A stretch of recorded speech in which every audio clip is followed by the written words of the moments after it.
Are you willing to show up in the messiness and the fear and all of that to reach people? There are so many people who are scrolling right now who are desperate for hope. They're desperate for life. They're desperate for a message that's going to set them free from everything that they're in right now. And we have the opportunity as leaders to use our voice through text, through images, through video, through Zoom calls, through podcasting. As messy as it is, it doesn't matter because people need hope right now.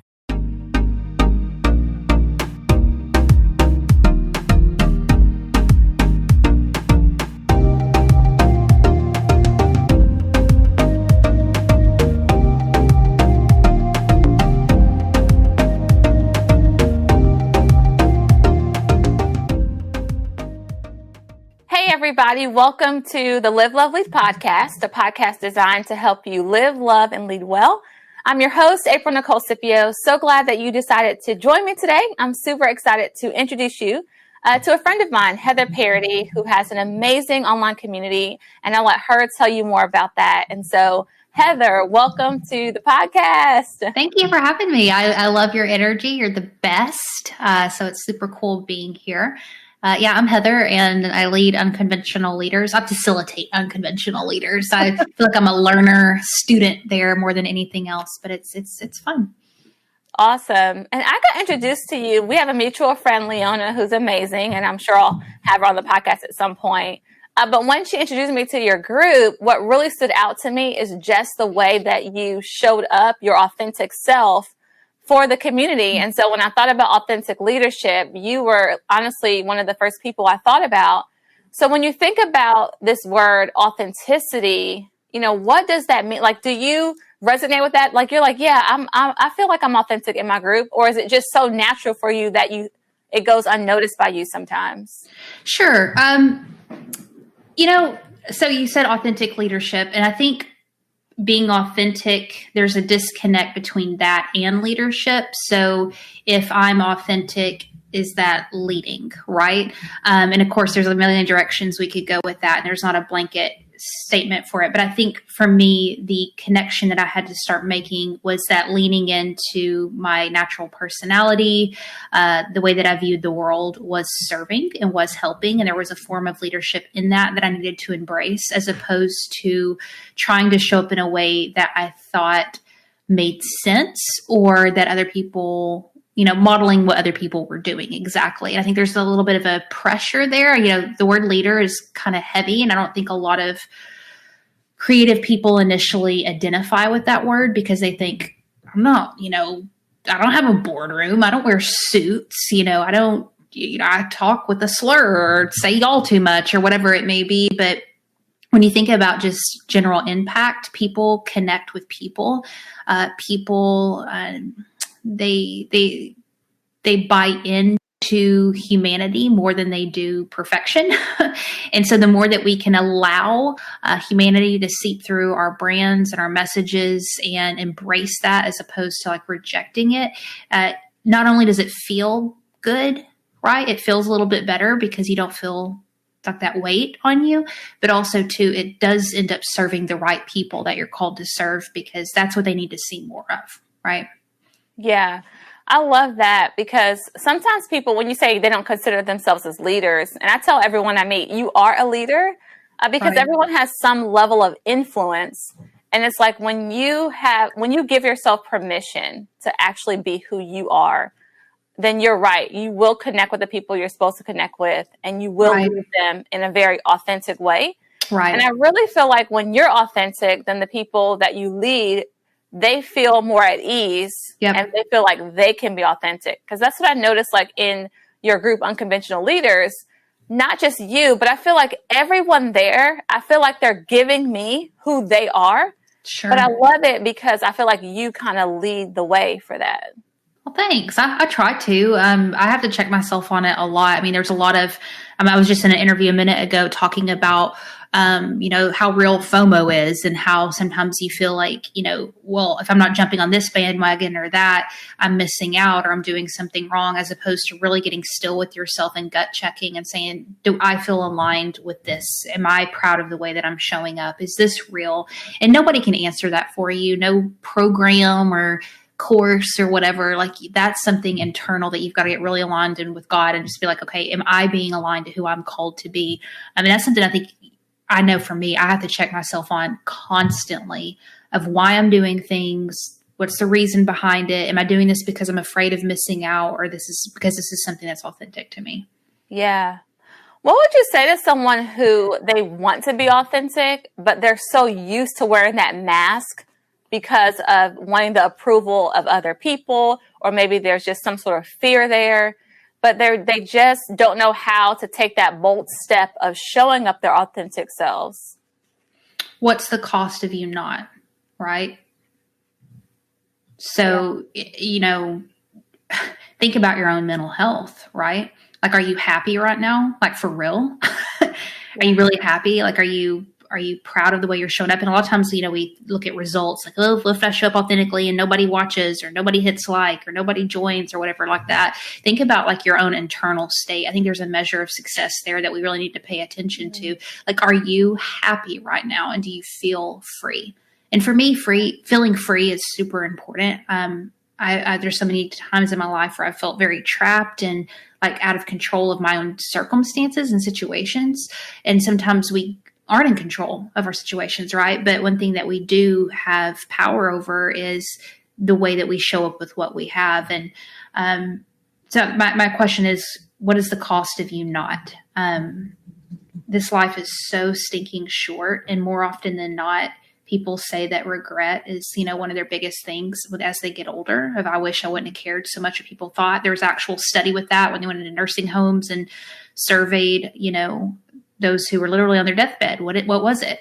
They said, I wish I wouldn't have worried so much what people thought of me. And if we look at our own behavior, this is what's interesting. And I was talking about this yesterday. I'm a runner, right? So I run all the time. And whenever I go and I see someone else who's running and you can tell they're struggling, right? Like maybe they just run a couple of feet and they stop, or a couple more feet and they stop. My respect for them is so high because I'm like, good for you for trying, right? Now, when I go over to the weights section, I'm very intimidated by the weights because I'm not buff. I have horrible form. I'm embarrassed at how much or how little I can lift. And so I'm sitting there thinking like, all these people are just judging me for how stupid I look over here in the weight section. But if I think about the way I view someone who's starting off, why do I assume that these other weightlifting people, they might be thinking, look at her, at least she's trying, good for her for starting off, right? We're so hard on ourselves when we're so gracious with other people. And more often than not, there are some interesting people in the world, but I would say the majority of people are clapping and cheering when you put yourself out there, right? Than judging you. We are judging ourselves. Yeah, that's so true. When we think about leadership, we have to be able to lead ourselves well before we can lead other people. So I think when you said, like, don't be so hard on yourself, it's like, if you can be happy with who you are and what you're doing and the way you're showing up, right? That's where it really needs to start. Amen. So I love that so much.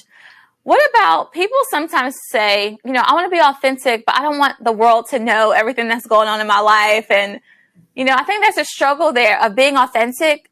Doesn't mean you have to everyone doesn't have to know all of your struggles. And then some people think, if I don't share all my struggles, I'm not being authentic. Like, where's the balance between being authentic or maybe some level of vulnerability or transparency, in your opinion? I think there's so many parts of my life I don't show online, and I've been intentionally getting a little bit more specific about, some things within my family just for their own privacy and all of that. And there's no right or wrong. There's no judgment with, it's everybody's own personal conviction, but I don't show a lot of stuff because of other people's privacy. But I think I go back to my counseling roots. When in mental health therapy, what they teach you is it's this thing called disclosure, right? So if I'm sitting in a therapy session with someone and I want to share part of myself with them, where that becomes permissible is when it is being stated so that it will help someone else and not just to say it. And so I think when the authenticity piece and leadership kind of really play hand in hand is, am I posting this? Is there a lesson behind it that serves someone and can be a service to someone? Or is this just me throwing up on the internet airing my dirty laundry, which serves nobody, right? And again, that's a self-awareness check. And I've been guilty of it too, of just sometimes using it as a space. But honestly, like as someone who's building a business or a brand, and this is just me, I know there are people who are different, that's fine. I don't see anything online that's personal anymore. I don't see my personal Facebook page, my personal Instagram, all that stuff. I have to express myself in other ways, right? Because when I'm online, I put that hat on of like, okay, I'm here to serve and show up for people, and what I post and what I say, and I fail at it all the time. I'm learning, but it's within the lens of service. And sometimes being super authentic about what you're going through is serving someone. But sometimes when we are authentic, we're using other people to throw up on, right? So that's just an intention check, I think. Oh, that's so good. Everything we share should be to serve people. Like when you said that, I'm like, yes, because if we live our lives in a way to serve people, right, then there's no struggle there as far as if you're sharing or not sharing because of your intent. That is so good. I love that. That's so good.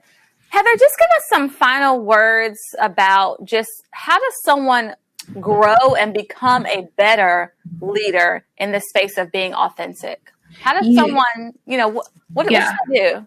I'm passionate about this one. You just show the stinking up.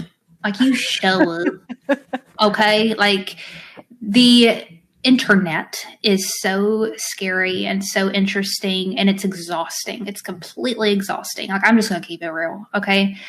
However, when we look at it as a tool to reach people, there's nothing else as powerful as these tools. And I empathize and understand the terrifyingness, I made up that word, of it all. I still get nervous. I still feel weird. I still second guess myself. I nitpick everything apart at times. But again, we connect back to that service mentality. Are you willing to show up in the messiness and the fear and all of that to reach people? There are so many people who are scrolling right now who are desperate for hope. They're desperate for life. They're desperate for a message that's going to set them free from everything that they're in right now. And we have the opportunity as leaders to use our voice through text, through images, through video, through Zoom calls, through podcasting. As messy as it is, it doesn't matter because people need hope right now. Yeah. And whatever way you deliver that hope, whatever it is, get over the insecurity because somebody's scrolling, and even if it's one person, needs it. So we've got to get out of our own way and start sharing what we got to share. Oh, that's so good. So good. Get out of our way and just share. It's not about us. It is not about us. It is about me. I'd be laying on the couch right now. You know what I'm saying? Like I would. I'm not playing with you. Yes. Oh, I love it. Heather, I appreciate you so much. You're so fun. Thank you. I'm so thankful that we got connected. Me too. And so Me too. I'm sure that everyone, how can someone, if they're like, oh, I want to check out this unconventional leaders group, tell us how to get connected with you. Sure. So it's Unconventional Leaders on Facebook, and really we're a spinoff of the show. The show's the big driver of everything. It's wherever you listen to podcasts, Unconventional Leaders, but we chat about things in the group in Facebook. Yay. Awesome. Thank you, Heather, so much for being here. It was fun. I loved it. Guys, if you enjoyed this episode, and I know that you did, or it inspired you in any way, make sure to share this on social media and tag me at April Nicole Sip. Also, make sure you get connected with Heather. I really appreciate you guys hanging out with me. And if you are not already a part of the Live Lovely community on Facebook, make sure to head over there. We're a group of women, and we are building authentic friendships centered around God's word, and we want to invite you to be a part of that. I will see you guys next week. Until then, go live, love, and lead well. Have a great day.